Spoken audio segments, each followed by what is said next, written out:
In today's video, I'm going to teach you how to change language on Grammarly.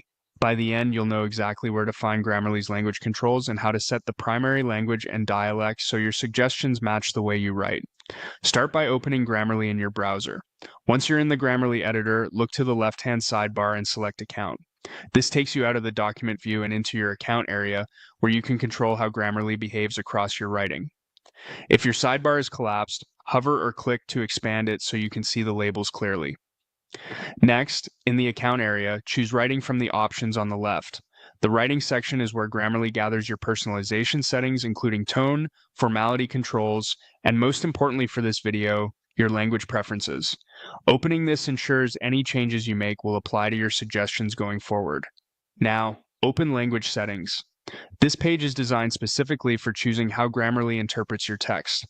Think of it as telling Grammarly which rules to follow so it can highlight the right spelling, grammar, and punctuation patterns for you. Here, find the primary language section. Primary language defines the main language Grammarly should use when reviewing your writing. Selecting the correct one helps Grammarly deliver more relevant corrections, vocabulary suggestions, and style guidance. If you switch languages often for different projects, remember that this setting affects all new checks, so choose the option that best matches what you're writing right now. Go ahead and select your primary language from the list. As you click your choice, Grammarly updates your preference immediately. If you have any documents open, refresh them to make sure the new setting is applied to your suggestions. This change will carry across Grammarly on the web, desktop, and supported extensions when you're signed in with the same account. You can also change the dialect. Dialect controls regional variations such as spelling and punctuation conventions.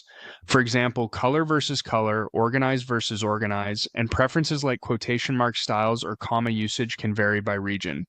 Pick the dialect that matches your audience or organization's style guide so your writing appears consistent and professional. That's it. You navigated to Account, opened Writing, went into Language Settings, chose your primary language, and set the dialect. If you don't see the options right away, make sure you're in the correct account area and that your sidebar is visible. With these settings in place, Grammarly's feedback will align with the language and regional standards you expect, helping you write with clarity and confidence every time.